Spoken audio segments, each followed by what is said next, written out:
Tinder quietly replaced this with what it calls a more sophisticated algorithm. It never disclosed how the new one works. What it did disclose is its pricing. Tinder now runs 4 paid tiers. Plus, at $25 a month, Gold at $40, Platinum at $50, and Tinder Select at $499 a month. That's what the heck? Yo, what is going on, guys? Got a video for you here today on how dating apps have completely destroyed a generation. Let's take a look at this one. Don't forget to leave your thoughts and your comments. February 11th, 2021, a Thursday morning in New York City. Whitney Wolfe Herd stands on the balcony of the NASDAQ building in Times Square, surrounded by confetti and camera crews. She's 31 years old. She just rang the opening bell. Her company Bumble has gone public at a $13 billion valuation. Is it just me, or do so many just straight up terrible things seem to come out of New York City? Every time I hear the word New York, I'm just like, my goodness, man, here we go again. You just know it's going to be some nonsense. That makes her the youngest woman in American history to take a company public, a self-made billionaire before her 32nd birthday. 5 years later, that $13 billion is now worth $335 million. Bumble stock trades at $3, down 96% from its peak. Whitney Wolfe Herd has stepped down as the CEO, come back as the CEO, stepped down again, and come back again. The company she built is circling the drain. And Bumble is not even the worst story here. Match Group, the company that owns Tinder, Hinge, OkCupid, and about 40 other dating brands, peaked at a $48 billion market cap in 2021. Today, it's worth about $7 billion. And I wish it was just worth zero. Am I the only one who feels that way? I just think these things are absolutely horrible. Like, dating has, in the recent decades, just absolutely sucked anyway. But dating apps have made it so much worse, obviously. I would sleep like a baby at night if these companies didn't exist whatsoever. I think a lot of people would actually prefer that they never existed in the first place. But, 7 billion is still a lot, Went down from 48 to 7. Bumble was sitting at, 13 billion? That is disgusting. Absolutely disgusting. An 82% collapse. Spark Networks, the company behind Zoosk, Christian Mingle, and JDate didn't just decline, it went insolvent in January 2026, delisted. Shareholders wiped out entirely. Combined, dating app companies have destroyed roughly $54 billion in investor wealth since 2021. Those are the corporate numbers, but the human numbers are worse. In the United States, 24% of adults under 30 report having zero sex in the past year. That figure has doubled since 2010. You always get these statistics about less and less people being intimate. But let's be real about it, okay? Like, the top percentage of men are getting all the intimacy, and the majority of women are being intimate as well with those men. So really what it is the average guy has just, been absolutely crushed by these things. The average man is completely invisible. Everybody else, man, is, the intimacy levels are skyrocketing. It's very misleading to look at the statistics and say, well, people are having less human contact these days. It's like, no, the vast majority of men are, the average men are, but everybody else seems to be having, a lot of human contact, shall we say it that way. Under 30 report having zero sex in the past year. That figure has doubled since 2010. Male virginity ages 22 and 34 have gone from 4% to 10% in a single decade. The average age of first marriage for men has climbed to 30.8, up 8 full years since 1960. 1 in 4 Americans who turned 40 this year has never been married. In 1980, that number was 1 in 17. And the fertility... I think we can do better on that, guys. I think men shouldn't be getting married in this day and age. I don't think it's beneficial whatsoever. The lawmakers absolutely know this, by the way. They've set it up to be this way.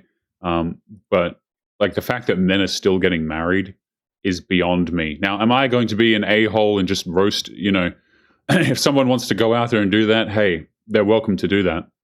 But I just think it's a very risky thing for men, especially if you're a dude who earns more than your significant other. Like, there is a lot of risk when it comes to marriage for men. And people try and claim that it's the same way for the women. Typically, it isn't. Usually, women are not marrying men who earn less money than them, and so by extension, the women don't really have as much to lose normally as men. And I always get someone in the comments like, yeah, but what if the woman makes more money? Like, yes, okay, there are rare situations where the woman makes more money. But for the most part, I'm talking in generalities here for the people who aren't incredibly slow. The generality is that men are the ones who have to risk the most when it comes to marriage. So I am surprised that this complete scam for men is being upheld at this point.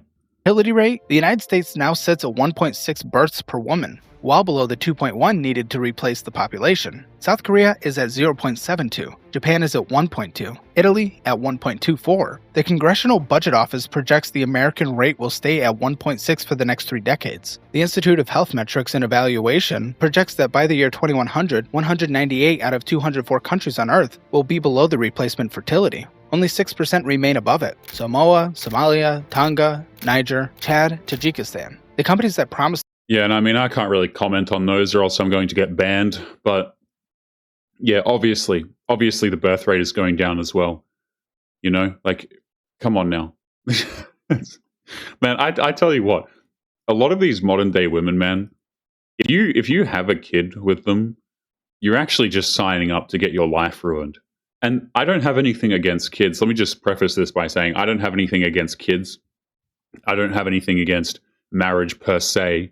But what I do have an issue with is the environment for those two things and how those things currently stand, right? So we already spoke about the marriage risk, but on the kids thing, man, it's like so many of these women these days, it's like they have kids and they don't even care about them, right? They don't actually want to be mothers. A lot of these women are just more interested in chasing a career, which, by the way, when they have it, they realize how depressing it is, and they're like, yeah, I want a career. I want to be a woman who makes a lot of money and who's important.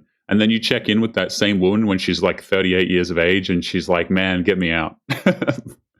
But yeah, I'm not against kids. I'm not inherently against marriage either. But the environment for both of those things is just not tenable, especially for men. Women try and claim it's the same for them. It really isn't. Women have a different set of problems, and most of it comes from their inability to select good men, and their inability to actually understand where they sit in the dating market. If they could solve that, so many of their problems would be gone. Men have much more difficult problems, I would say, when it comes to this sort of thing. But yeah, you try and have kids with the wrong, like a lot of modern women these days, guys, and your life is just, you might as well call it a wrap at that point, because it's going to be hell after that. To make finding love easier may have actually made it harder. And now those companies are collapsing, while the loneliness crisis they helped accelerate keeps getting worse. This is the story of how dating apps broke modern romance, and what happens next. Los Angeles, 2012. Inside a startup incubator called Hatch Labs, backed by IAC, the media conglomerate run by Barry Diller, a small team is building something they organically call Matchbox. Sean Redd, the CEO, Justin Mateen, his college friend and chief marketing officer, Jonathan Budding, the engineer, and a 22 VP of marketing named Whitney Wolf. Budding codes a mechanic that will change everything. The swipe. Left for no, right for yes. A binary choice fast enough to be addictive, simple enough for anyone to understand. This is why, by the way, this whole, a lot of guys, like, they get on dating applications and they tie their self-worth to the amount of swipes they get. Very, very ridiculous thing to do as a man, right? Like, these apps do not give you an accurate idea of the quality of person you are as a man. Women, if you've ever seen women swipe through dating applications, guys, it is the most ridiculous thing you have ever seen. Trying to attach your self-worth to that behavior is crazy to me. I know, a lot of guys out there, they get sad and that they might not get a lot of matches and that sort of thing. Really, it is not an indication of you as a person whatsoever. Like, there are so many women, they'd swipe on variants of Henry Cavill that they don't like, okay? Like, you can present them with fantastic options, looks-wise, and a lot of women will be like, yeah, but like, he's wearing the color green, and I don't like the color green, so I'm just going to swipe no. And that's the way it is. Like, I wish I was kidding with that. Oh, this guy has a dog, but, he's holding the dog wrong, okay? Like, come on. It's absolutely ridiculous. My suggestion, guys, is to not tie your self-worth to any sort of feedback you get from these apps. That's if you're one of the people who is brave enough to still be on these bloody things.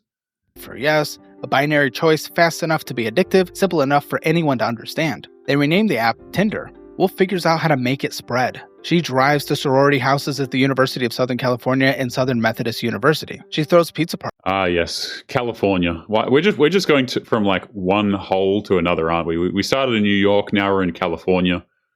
I mean, do I even need to say anything about that? Hands out flyers, and at one event, she distributed branded thong underwear. Her pitch is simple. The cute people are already on the app. The double opt-in, where both people have to swipe right before a conversation can begin, makes women feel safe enough to try it. It works. Tinder goes from 5,000 users to over 1 million in a matter of months. By 2015, it's the top grossing app in 99 countries. Revenue is roughly doubling every year. There's just one problem. Sean Rad and Justin Mateen are dating the same coworker, and that coworker is Whitney Wolf. Oh my goodness. What are we doing? What did I expect? Actually, you know what? Let me change the question. What did I expect, actually? So let me get this straight. These people who built this dating application, arguably the most popular in the world, are both dating the same woman. You can't make this crap up, really, can you? Like, after this, I might just have to have a lie down. This is ridiculous. Wolf and Mateen had been in a relationship while he was her direct supervisor. When it ended, things got ugly. In June 2014, Wolf filed a lawsuit alleging sexual harassment. She claimed Mateen called her a slut in front of the company leadership. She claimed her co-founder title was stripped because, and this is a direct quote from the lawsuit, having a young female co-founder makes the company look like a joke. The case settled in September 2014 for Alright, nobody laugh at that, okay? No, not one of you. I don't want to see anyone down in the comments laughing at that. So wait a minute. So they broke up and then it got messy. And let me guess, she started dating the other dude. My goodness, man. reported $1 million plus. Mateen was suspended and eventually left. Wolf was out. Within 3 Wait. So she accused him and then he got suspended? This is what I'm telling you, man, about these accusations and stuff.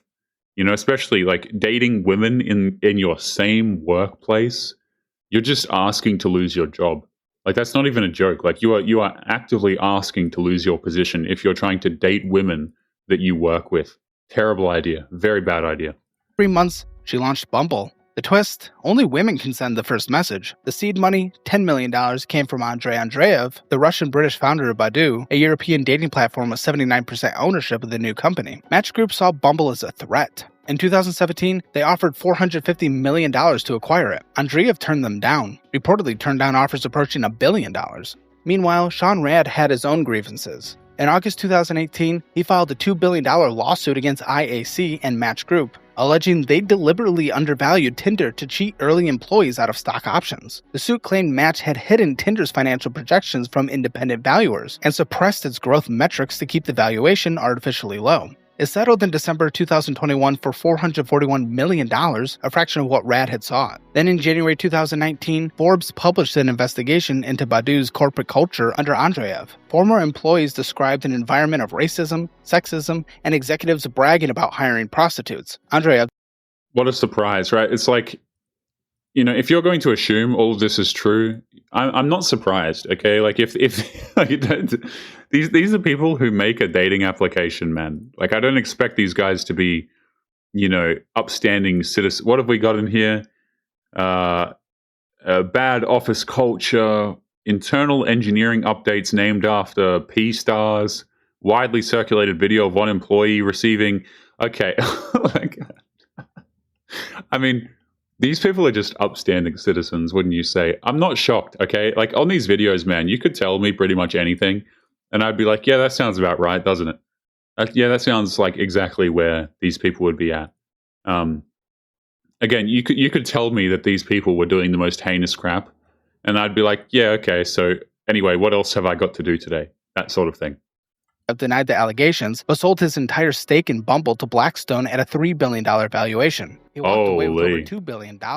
And a quick footnote on how absurd this industry is. Marcus Friend, a Canadian programmer, built Plenty of Fish in 14 days in 2003. He never raised a single dollar of venture capital. He ran the entire operation mostly by himself for years. In 2015, Match Group bought Plenty of Fish for $575 million in cash. 14 days of work, $575 million. That's the kind of money that was sloshing around in dating apps before everything fell apart. Dating apps have a structural problem that no amount of engineering can fix. A dating app that works perfectly, one that matches every user with their ideal partner quickly and efficiently, puts itself out of business. Every successful couple is 2 lost subscribers, which means the financial incentive is never to help you find love. You know, I always hear this argument, right, of like dating apps. Obviously, they're just trying to get everyone's money. Everybody knows this. And the argument is like, well, they do it on purpose so that they can just continue to keep you on the app, and they give you bad options. Okay, they're out there to sabotage you.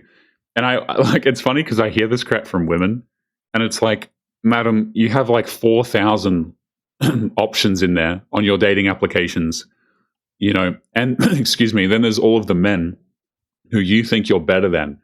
Okay, the app is not sabotaging you, Brittany. Okay, it's like you have so many dudes on this damn application. Like, I always hear this crap from women, and it just sounds so ridiculous. Okay, yes, the apps probably don't make it easier. Obviously, they're trying to make money. Obviously, they're evil things. But I really want to stress, guys, particularly for women, these apps can work. Like, they can go and meet dudes. Okay, they can swipe on guys and get a really high percentage chance that the dude has swiped back on them, and they can go meet that guy for coffee or whatever, and things can go from there. Okay, but that's not what the women are doing, right? They're going on the apps, they're matching with the dudes who are highly attractive. They're getting, they're having the bedroom fun. The dudes obviously don't want commitment with them, because why the hell would you? And then women get back and they're like, man, these dating applications, they're just designed for me to fail. They're just giving me all of the toxic men. Yeah.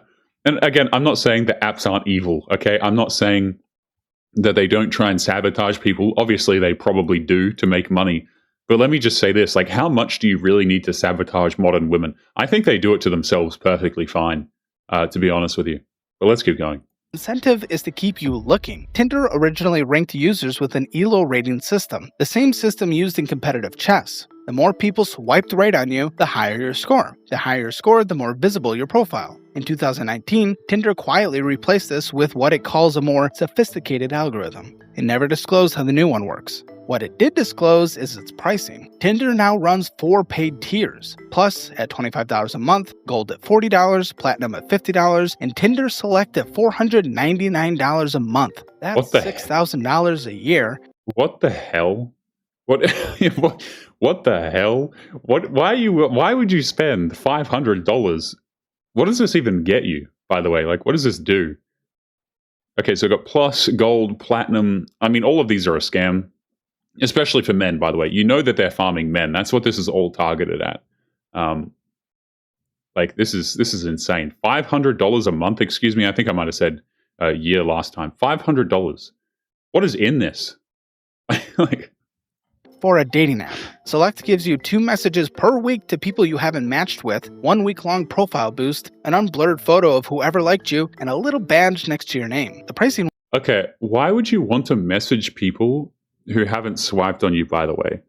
Like, this is the thing, guys, is like, when women are matching dudes on these applications, they're purposely skipping the guys who are average and below, or who they deem to be average and below.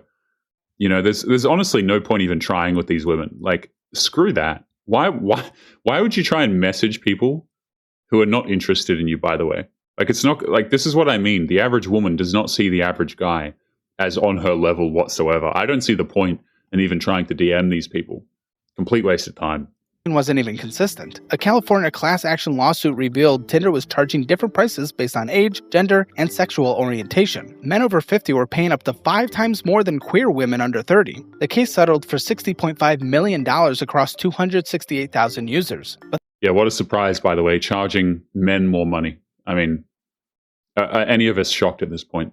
The underlying business model works like this. Women are the product. Men are the customers. Women need to be on the app in large enough numbers to keep men interested. Men need to pay for the privilege of being visible to those women. 80% of Tinder's paying subscribers are male. In February 2024, a class action lawsuit called Okasayan versus Match Group was filed in federal court. It alleged that Match uses recognized dopamine manipulating product features to create gamblers locked in a stretch for psychological rewards that Match makes elusive on purpose. The suit claims Tinder gives more free likes to women than men, deliberately creating a barrier that men can only overcome by buying a subscription. Yeah, and this is what I'm saying, right? Is like, dudes are obviously the ones that are farmed for revenue.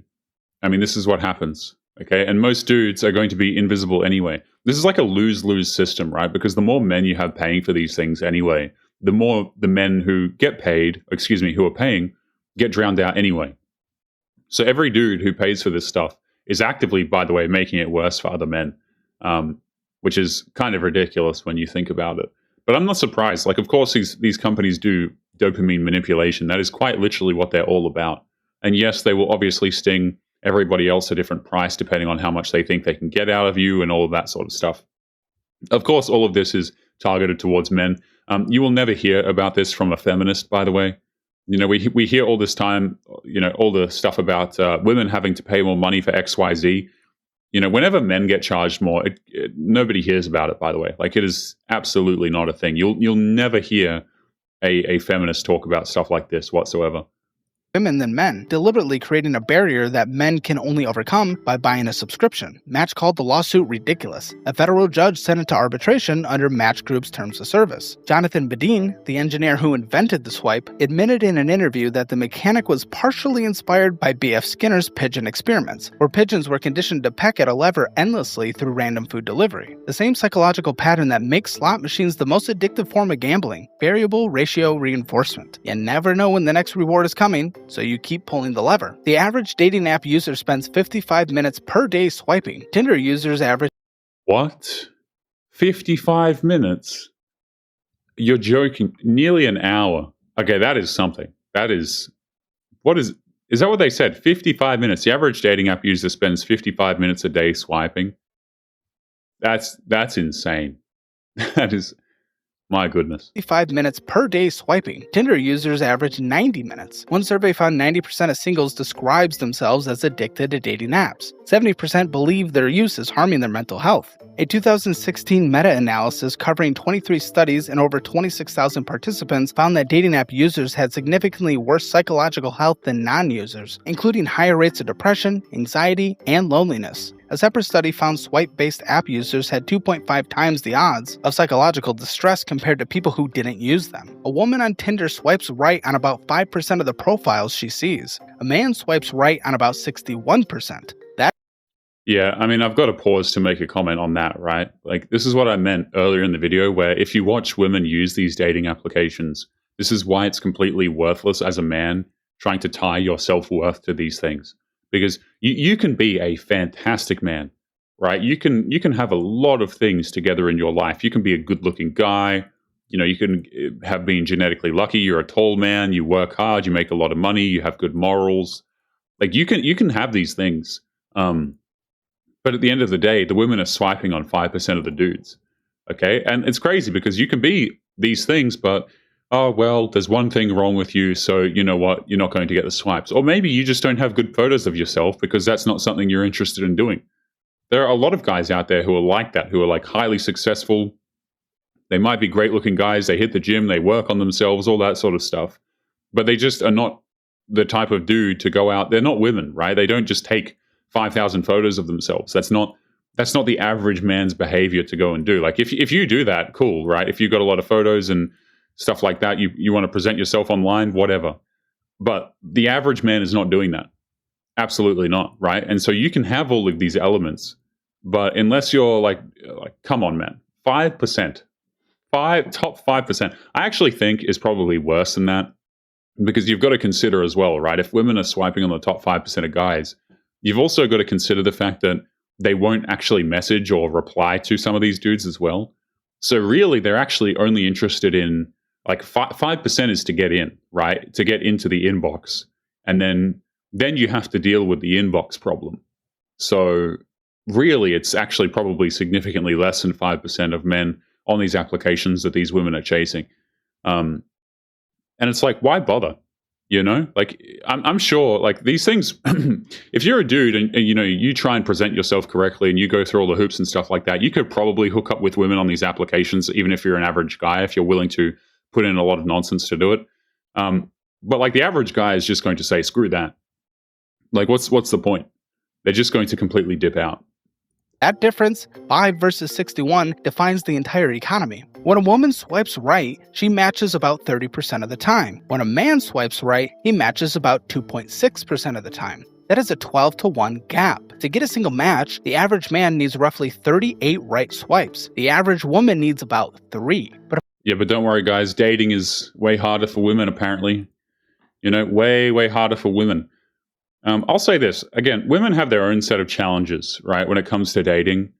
But all of it comes down to just the selection that they do in men.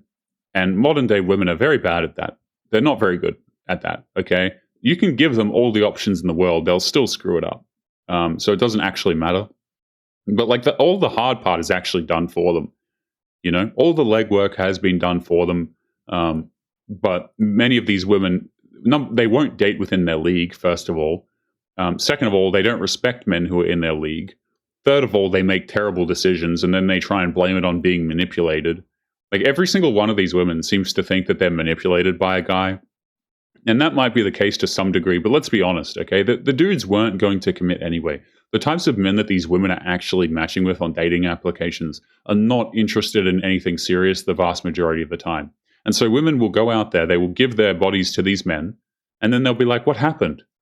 Right? I don't understand what went wrong. But like if they had a father figure in their lives a lot of the time who they sought advice from and that sort of thing, like men will tell you exactly how this stuff is going to play out. But the women will just absolutely ignore it. They'll ignore this crap until they're like 33. And then they'll be like, yeah, I want to start a family. It's like, okay, maybe we should have thought about that a long time ago, maybe like a decade ago or something. But no, of course not. Let's continue. Converting a match into an actual in-person meeting takes roughly 57 matches for the average man. So do the math backward. That's about 6,000 right swipes for one date. And 2/3 of men's first dates don't lead to a second. Researchers calculated the Gini coefficient of the Tinder economy, the standard measure of inequality used by economics. The result was 0.58. For context, the Gini coefficient of US income equality is 0.41. The Tinder dating market is more unequal than 95% of the world's national economies. In 2009, OkCupid published a blog with the internal data showing that women rated 80% of men as below average in attractiveness. The post went viral and became the foundation of what the internet now calls the 80-20 theory, the idea that the top 20% of men get 80% of the attention. It's actually worse than this, right? If you go back and you look at what we spoke about earlier in the video, the swiping statistics, that women are only swiping on 5% of men, it's actually a lot worse than what the 80-20 suggests, which is interesting, right? Like, you look at this and you'd be like, man, that's probably going to make society fall over and collapse in on itself. And it absolutely will, obviously. But it's actually worse than that. So, that's kind of where we're at this point. That theory took on a life of its own. In March 2025, Netflix released a miniseries called Adolescence about a 13-year-old British boy accused of murdering a classmate after being radicalized by incel ideology built around the 80-20 framework. It became the third most watched show on the platform. The actual yes, good old Netflix just out here demonizing men. What's new, guys? You can't be learning statistics that might impact your dating life and your ability to have a family and progress your bloodline, guys, because why? You will turn into a terrible person. You will just go out there and commit the most heinous crimes. The solution? Don't give any information to men. This stuff always bothers me, man. It's like, they always frame men who understand the world as bad people. And I don't like that. Like, I really don't like the idea of robbing men of their ability to understand things. Like, that's what men have. That's how men operate. They operate by understanding the problem. And these media companies, what they do is they actively try and distort men's ability to know the truth about things. And that really bothers me because, like, a man really, like, when you boil it down, guys, men are very logical creatures, right? So if they don't have an accurate picture of the world, that is a problem. Like, that is a real problem, especially for young men, right, who don't know any better, who perhaps aren't as resilient yet to this kind of nonsense. Like, you'll encounter dudes who are in their 50s and they don't care, man. Like, a lot of them are chilling. Okay, they're out there fishing.